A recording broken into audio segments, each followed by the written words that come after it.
নয়নজলির সংস্কারের দাবিতে পথ অবরোধে নাকাল স্কুল ও কলেজ পরীক্ষার্থী এবং সাধারণ মানুষ। অবশেষে প্রশাসনের আশ্বাসে উঠল পথ অবরোধ।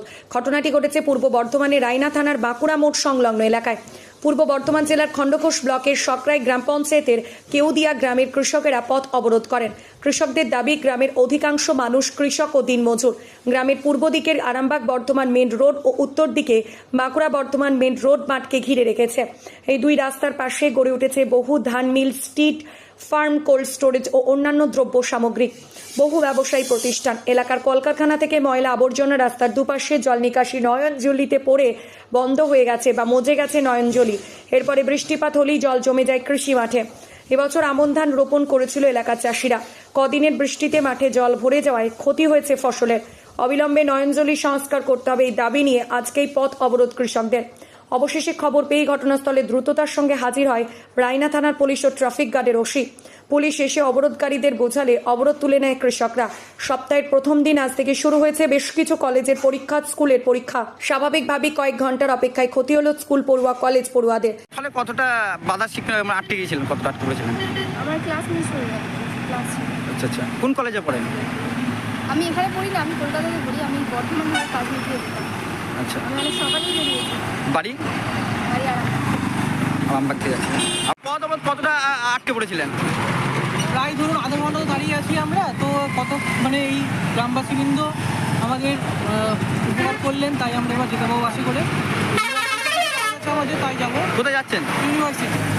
এই যে ইউনিভার্সিটি যাচ্ছিলেন, কতটা ক্লাস মিস করলেন? বা ক্লাস আমরা যাচ্ছিলাম মাইগ্রেশন। আচ্ছা আচ্ছা, তো কাজে কতটা উঠে গেছে ওকে। ফলে কতটা বাধার সম্মুখীন হলেন, কতটা আটকে পড়েছিলেন? অনেকটাই অসুবিধার মধ্যে হয়েছে। কোথায় যাচ্ছিলেন? কলেজ যাচ্ছিলাম। কোন কলেজ? বিআইএমএস। আপনার নাম? নয়ন থেকে। আমাদের কেউদিয়া গ্রামের চাষিবৃন্দ, আমাদের মাঠ আজ কয়েকদিন ধরে একদম কয়েক হাজার একর জমি প্লাবিত হয়ে গেছে, এক কোমর জল। আমরা এর আগেতে বিডিও, এসডিও, ডিএম, পিডব্লিউডি, জেলা পরিষদ, থানা, এমএলএ, পঞ্চায়েত, আমরা 14 জায়গায় অ্যাপ্লিকেশন দিয়ে আমাদের সমস্যার সমাধান কথা জানিয়েছিলাম। তিনারা আশ্বাস দিয়েছিলেন যে বর্ষার আগে আমরা সমস্ত ড্রেন নিকাশি সমস্ত ঝাড়াই করে দিয়ে ব্যবস্থা করে দেবো, কিন্তু হয়নি। গ্রামে পর্যন্ত জল ঢুকতে আরম্ভ করেছে, যার জন্য আজকে আমরা পথ অবরোধ করতে বাধ্য। কোন কোন বিধায়ককে দিয়েছিলেন এবং বিডিও অফিসে?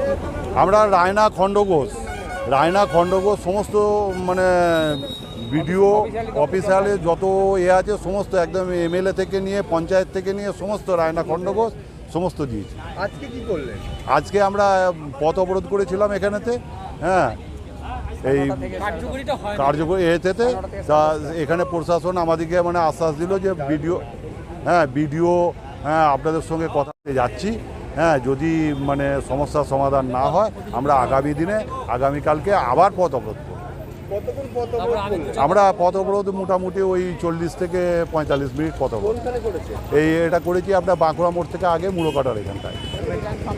আর কি চাইছেন আপনারা? আমরা চাইছি যে নিকাশি ব্যবস্থা করে রাস্তার দু সাইডে যে নঞ্জলি আছে, ওই নঞ্জলিগুলো সংস্কার হয়ে যাক, তাহলে আমাদের জলটা নিকাশি হবে ঠিকভাবে। আমার নাম শেখ জনাব আলী। মাননীয় খণ্ডঘোষ এবং রায়নার বিডিও, এমএলএ এবং থানা সমস্ত অধিবেশন থেকে আমার একান্ত অনুরোধ যে আমরা আজকে কেউদিয়া, লতিফপুর, হুড়িয়া এবং ছাতিমপুর, কুলচৌড়, দইচাঁদা এই যে এলাকা জুড়ে বা আমাদের এই কেউদিয়া যে মাঠটা, এই মাঠটার যে জলমগ্ন অবস্থায় ডুবে আছে, এই ডুবে থাকার কারণে আমরা গত 23 সালে অনেক ডিপার্টমেন্টই আমরা দরখাস্ত করেছি এবং রিসিভ কপিও আমাদের কাছে আছে, এবং সেই দরখাস্তর কোনো কার্যকরী এখনও পর্যন্ত হয়নি। না হওয়ার জন্যে আজকে মাঠ যেভাবে ডুবে আছে, গ্রাম পর্যন্ত ডুবে গেছে।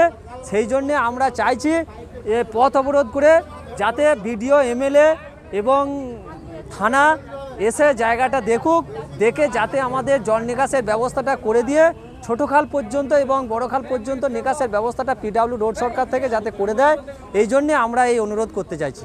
পথ অবরোধ করেছিলেন? হ্যাঁ, পথ অবরোধ আমরা করেছি। অল্প সময়ের মধ্যে আমাদেরকে পুলিশ প্রশাসন আশা দিলেন।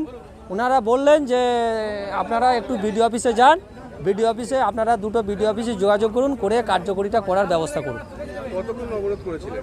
আমরা আধ ঘন্টাও হয়তো অবরোধ করেছিলাম। পুলিশ প্রশাসন আমাদেরকে বললো পরীক্ষা আছে, এই পথ অবরোধটা তুলে দেওয়াই ভালো, নাহলে একটা অসুবিধার মধ্যে পড়তে হবে, ওই জন্য আমরা পথ অবরোধ তুলে দিলাম তাদের কথা মতো আর কি। এখন জমির কি অবস্থা? এখন জমি অবস্থা ডুবে আছে জলেতে, জলে ডুবে আছে, রুয়া জমি, রুয়াগুলো পচে গেছে এবং জল এখন আমাদের এক কোমরের অবস্থা মানে অবস্থায় আছে। আমাদের এখন গলা পর্যন্ত জল এই মাঠটার অবস্থা। আপনার নাম? আমার নাম শেখ শামসুল হক, বাড়ি কেউদিয়া। এবং মাঠে যে সমস্ত বাড়িঘরগুলো রয়েছে তারা বসবাস করতে পারছে না, তারা বাড়িঘর ছেড়ে সব রাস্তার মধ্যে চলে এসেছে। আমি কেন্দ্রীয় গ্রামের একজন বাসিন্দা এবং চাষি। গত 23 সালে আমরা বিভিন্ন দপ্তরে দরখাস্ত দেওয়ার পরও আমাদের কোনো কাজ হয় না, সেই জন্যে আমরা কি কাজ হয়? ড্রেন সংস্কার কিছুই হয় না, ওই জন্য আমরা পথ অবরোধ করতে বাধ্য হচ্ছি। এই কারণে কয়েক হাজার বিঘে জমি আমাদের জলের তলায় এবং গ্রাম পর্যন্ত জল সংলগ্ন হয়ে গেছে, গ্রাম এবার ডুববে। ওই জন্য আমরা প্রশাসন এবং বিডিও অফিস থেকে আমাদেরকে ডেকেছেন, ওনারা বলেছেন 5-7 জন 10 জন আসুন, এসে আলোচনা করে আমরা কাজটা কীভাবে করব সেটা সমস্যার সমাধান করতে চাই। আমাদের খণ্ডঘোষে এবং রায়না 2 জায়গায় যেতে বলেছে, বিডিও দপ্তর এবং থানা থেকে। এই যে পথ অবরোধ করেছিলেন, ফলে তো সাধারণ যাত্রী থেকে স্টুডেন্ট যারা ছাত্র, হ্যাঁ তাদেরকে সব স্টুডেন্ট দিকে ছেড়ে দিয়েছি এবং রুগী ছেড়ে দিয়েছি, অ্যাম্বুলেন্স ছেড়ে দিয়েছি। কেউ অ্যাম্বুলেন্স বা রুগী বা যদি কেউ কিছু বলতে পারে যে হ্যাঁ আটকেছে, সেটা ব্যবস্থা করে দিয়েছি, আমাদের সাইড করে দিয়েছি। কি চাইছেন আপনারা? আমরা চাইছি দুদিকে যেন ড্রেনগুলো ক্লিয়ার হয়ে যায়, যেন জল নিকাশি ব্যবস্থাটা যেন সুস্থভাবে হয়, আমাদের যেন চাষিদের দুরবস্থা থেকে যেন আমরা বেঁচে থাকি। এখন জমির কি অবস্থা? জমির অবস্থা পানির নিচে, রুয়া জমি শেষ, বীজও শেষ। জলের তলায়? হ্যাঁ দেখতে পাচ্ছেন তো, আপনারা ছবি করলেই বুঝতে পারবেন তো, আপনার চোখের সামনে আছে তো। শেখ আলাউদ্দিন। খণ্ডঘোষ থেকে তথাগত সরকারের রিপোর্ট, সোজা কথা নিউজ, পূর্ব বর্ধমান।